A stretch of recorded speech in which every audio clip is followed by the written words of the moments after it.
सिमन्या दगड़ियों उत्तराखंड विमर्श में आप सभी स्वागत च। मी छो मुजीब नैथानी और आप देखना लग्या छन आपक अपनू उत्तराखंड न्यूज़ 24.com। आज दिन बार 10 सितंबर 2021 बेखुनिक खबरसार इन छन की उत्तराखंड में युवाओं ते रोजगार देनक नाम पर लगातार छलावा होणु च। एक छलावा कर्नल कोठियालन बताए थे वे माँ भी सरकार कुछ नहीं बोलने लगी च। ये समझ नहीं आणु च कि सरकार ये जिम्मेदारी किले नहीं लींदी च। अब जो च उत्तराखंड अधीनस्थ सेवा चयन आयोग में घोटाला सामने आन लग्या छन। ये माँ पहल भी युवाओं बोली छे कि जो निजी एजेंसी तय भर्ती काम दिए जानू च वो एजेंसी उत्तर प्रदेश और मध्य प्रदेश में ब्लैक लिस्टेड च, तो वे एजेंसी तय काम दिए जाने जरूरत क्या च। और अब भर्ती घोटाला और भी सामने आना लग्या छन। पुलिस विभाग में प्रवर्तन सिपाही भर्ती परीक्षा में एक अभ्यर्थी जैन फिजिकल टेस्ट पास करयाल छे उन परीक्षा वेक बाद दे, पर जब रिजल्ट आए तो वेक रिजल्ट इले रोक दिए गए, बोल दिए गए कि वे अभ्यर्थी फिजिकल टेस्ट पास ही नहीं के। ये सबसे बड़ू घोटाला च। जब फिजिकल टेस्ट पास ही नहीं के तो वे तय परीक्षा में किले बैठने दिए गए। ये सबसे बड़ू सवाल च उत्तराखंड अधीनस्थ सेवा चयन आयोग पर। तो ये आयोग कम और दुकान ज़्यादा दिखनी च, जवाब कोई नहीं देणु च कि ये क्या होणु च उत्तराखंड में। अभी कर्नल कोठियाल भाजपा सरकार द्वारा युवाओं तय छले जानक पोल खुलना लग्या छन, कभी उमेश कुमार पोल खुलना लग्यूं च, कभी ये घोटाला पर्वतजन और NIU मीडिया जन मीडिया संस्थान भैर लाना छन। तो युवाओं दगड़ी भयंकर छल होणु च। युवाओं तय सोचणु पड़लू धर्म का नाम पर वोट मांगने वाली पार्टी युवाओं दगड़ी कन छलावा करनी च। सवाल ये उठता है कि भाई जब इन्होंने परिवर्तन सिपाही का फिजिकल कंप्लीट नहीं किया था तो इनको प्रवेश पत्र कैसे मिला? इनको एग्ज़ाम में बैठने क्यों दिया गया? क्या बेवकूफ़ बना रहे हो क्या? क्या दुकान खोली हुई है ये उसकी किस चीज़ की दुकान खुली हुई है? तो ये उत्तराखंड में ये हो रहा है दोस्तों। ऐसी संस्था को ठेका दिया। रिजल्ट निकला था तो उसमें जो चयनित अभ्यर्थी थे ठीक है वो चले गए। उनमें कुछ अभ्यर्थियों का कहीं और जगह हुआ था, उन्होंने वो ज्वाइन नहीं किया। तो उसके बाद इन्होंने प्रथम जो वेटिंग लिस्ट निकाली उसमें क्या है कि जो OBC कैटेगरी वाला वो है हिस्सा है उसमें सबसे ऊपर जिस बंदे का नंबर आना चाहिए था, क्योंकि जो पहली मैरिड थी जो सबसे लास्ट में जिस बंदे का नंबर था उसके बाद जो सबसे ज़्यादा अंक थे वो उसके थे। विकास नाम का एक लड़का है उनके थे। तो उन्होंने क्या किया कि इसके तो वहाँ पर मैरिड में नाम दिया नहीं वेटिंग में, वो इसके नीचे वाले 3-4 लड़कों के और नाम दे दिए, उनको बुला लिया डॉक्यूमेंट वेरिफिकेशन के लिए। अब इन्होंने आयोग में आकर ये 7 तारीख को जो यहाँ पर एक लेटर ये लेटर छोड़ा है 7/9/2021 को कि सर ऐसा ही एक प्रवर्तन सिपाही लिस्ट में नाम ना आने के संबंध में और ऐसे मेरे साथ ये हुआ है, आप इस पर ध्यान दीजिए। इन्होंने रिसीविंग दे दी और वो बंदा चले गया। तो वो प्रतीक्षा में था कि मेरे साथ न्याय होगा, आयोग न्याय करेगा, परंतु हुआ क्या, वो बीच में मेल भी करता रहा।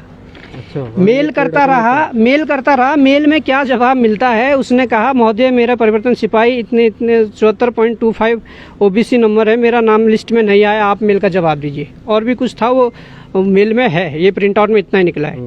तो उनका चयन आयोग का क्या जवाब आता है कि आपने परिवर्तन सिपाही का फिजिकल क्लियर नहीं किया था इसलिए नाम नहीं आया। अब सुनो, अब सुनो। अब ये है इनका भाई साहब का फिजिकल का जो है कॉपी ठीक है। प्रवेश पत्र को दिखा दें आपको, मैं बताता हूँ। ये है प्रवेश पत्र इनके फिजिकल का, ठीक है। ये है बंदे का चेस्ट नंबर जी, जब दौड़ाया गया, जब वो भी हुआ, ठीक है। उसके बाद क्या, ये फिजिकल की लिस्ट है जो रिजल्ट निकाला, ये फिजिकल क्वालिफाइड बता रहा है जी। और जब इसने फिजिकल नहीं दिया तो फिजिकल के बाद तो रिटर्न हुआ, तो रिटर्न में कैसे बैठा? ये है रिटर्न की जो है ये इनके, ये मैं कैमरामैन से कहूँगा दिखाएंगे। ये प्रवेश पत्र रिटर्न का है, रिटर्न के लिए जो आया था, ठीक है। अब ये रिटर्न की OMR है, उनकी OMR शीट जो भरी थी। और ये फिर जो निकली है, ये मैं कह रहा था राहुलगिरी जो है लास्ट था OBC में 75 नंबर। उसके बाद क्या हुआ कि विकास OBC इसके बाद ये OBC इसके बाद यही है कि विकास। पहले तो यहाँ दर्शकों को समझा दे कि देख रहे हैं आप कि उत्तराखंड में किस तरह का फर्जीवाड़ा इस और उत्तराखंड अधीनस्थ सेवा चयन आयोग में किया जा रहा है। यहाँ पर हम सवाल सरकार पर नहीं उठा रहे, लेकिन सरकार का ही ये एक विभाग है। सरकार को सोचना चाहिए, समझना चाहिए कि किस तरह के अधिकारी इस विभाग में बिठाए गए हैं। आखिर कौन है ये अधिकारी, किसके लिए काम कर रहे हैं? जब इनको तनख्वाह जनता के पैसों से मिल रही है, इनका हर एक, इनका दैनिक भत्ते से लेकर हर चीज़ जब जनता दे रही है, तो ये काम किसके लिए कर रहे हैं? और क्या ये इस तरह घूसखोरी करके, आप देखिए ना, बंदा क्या बिना किसी फिजिकल टेस्ट दिए क्या टेस्ट पर बैठा होगा? उसका रिटर्न जब पास हुआ है तो उसने फिजिकल दे करके ही पहुंचा होगा। मगर कैसे अधिकारी झूठ बोल रहे हैं, ये एक बड़ा उदाहरण है उत्तराखंड में कि कैसे कितने बड़े बड़े घोटालों को उत्तराखंड में अंजाम दिया जा रहा है। भाई और देखिए उसके बाद जो फर्स्ट में जो मेरिट निकली थी, रिजल्ट निकला था, उसमें ओबीसी कैडर में सबसे लास्ट राहुल गिरी था। ये फर्स्ट मेरिट में जो बुलाया गया अंतिम अभ्यर्थी था। उसके बाद जो अब लिस्ट लगी, सेकंड मेरिट में बुलाया जाने वाला प्रथम अभ्यर्थी होना चाहिए था विकास कुमार, परंतु विकास कुमार को छोड़ दिया, जिसके 74.25 नंबर है। उसके बाद क्या हुआ, ओबीसी कैडर से यहाँ से लिए गए, निर्मल सिंह से लिए गए, जबकि 73.75 73 ये इसके बाद वाले ले लिए, 1 2 3 4 5 नंबर, ये 5 ओबीसी वाले इनके बाद के ले लिए, उनको छोड़ दिया। ये बड़े उसके साथ आए थे अपना उम्मीद के साथ। कारण क्या है भाई, इनको जो लिया गया है, क्या इनसे पैसा खाया गया है? देखिए, मैं स्पष्ट तो नहीं कह सकता कि पैसा खाया क्या है, परंतु जैसी ये हरकतें कर रहे हैं उससे ये साबित होता कि पैसा खाया है। क्योंकि ये तो 7 तारीख को आ गए थे, सर ऐसा मेरा ये है कि आप जो है मेरा ऐसे नाम किया, आप इसको देखिए। उसके बाद गुमराह कर रहे हैं उल्टा कि आपने फिजिकल नहीं दिए। मतलब वो सारे वो संभाले हुए हैं इतने। ये भर्ती तो बहुत पुरानी है, ये तो बंदे ने ठीक है कि अपने डॉक्यूमेंट संभाल के रखे, ये ना जाने किन किन विभागों में और किन किन भर्तियों में ऐसा काम करते होंगे। इतने लंबे समय तक कौन संभाल के रखेगा?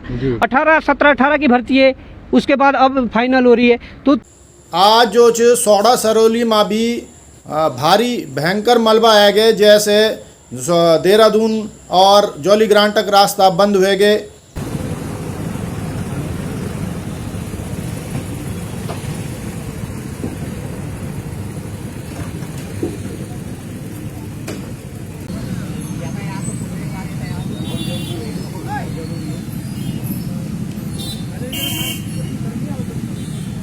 कोटद्वार में आसाउन फिर दे धरना पर सरकार नहीं सुननी च। सरकारन के अपनी आंख बंद। सरकार लगातार इन भ्रमजाल फैलानी च कि पता नहीं कितना विकास हुएगे। क्या नाम है आप? मेरा नाम प्रभा चौधरी, मैं दुगड्डा ब्लॉक से ब्लॉक अध्यक्ष हूँ। हमें तो ये उम्मीद थी कि ये युवा मुख्यमंत्री और हमारे सबसे पहले मुख्यमंत्री बनने के बाद ये हमारी समस्याओं का समाधान करेंगे। आशा है किस किस कठिन परिस्थितियों में कार्य कर रही हैं। गढ़वाल में कितनी परेशानी है, हम लोग तो फिर भी प्लेन मैदानी इलाके से, लेकिन गांव में कितनी परेशानी हो रही है आशाओं को। तो अभी भी उन्होंने, हम 1 महीने से हम यहाँ हड़ताल पे बैठे हैं। उससे पहले हमने एक रैली निकाली थी, उससे पहले भी हमारी प्रांतीय अध्यक्ष शिवा दुबे उनसे 2-3 बार वार्ता करने के लिए गई थी। उन्होंने आज ईदगाही। जय उत्तराखंड, जय भारत।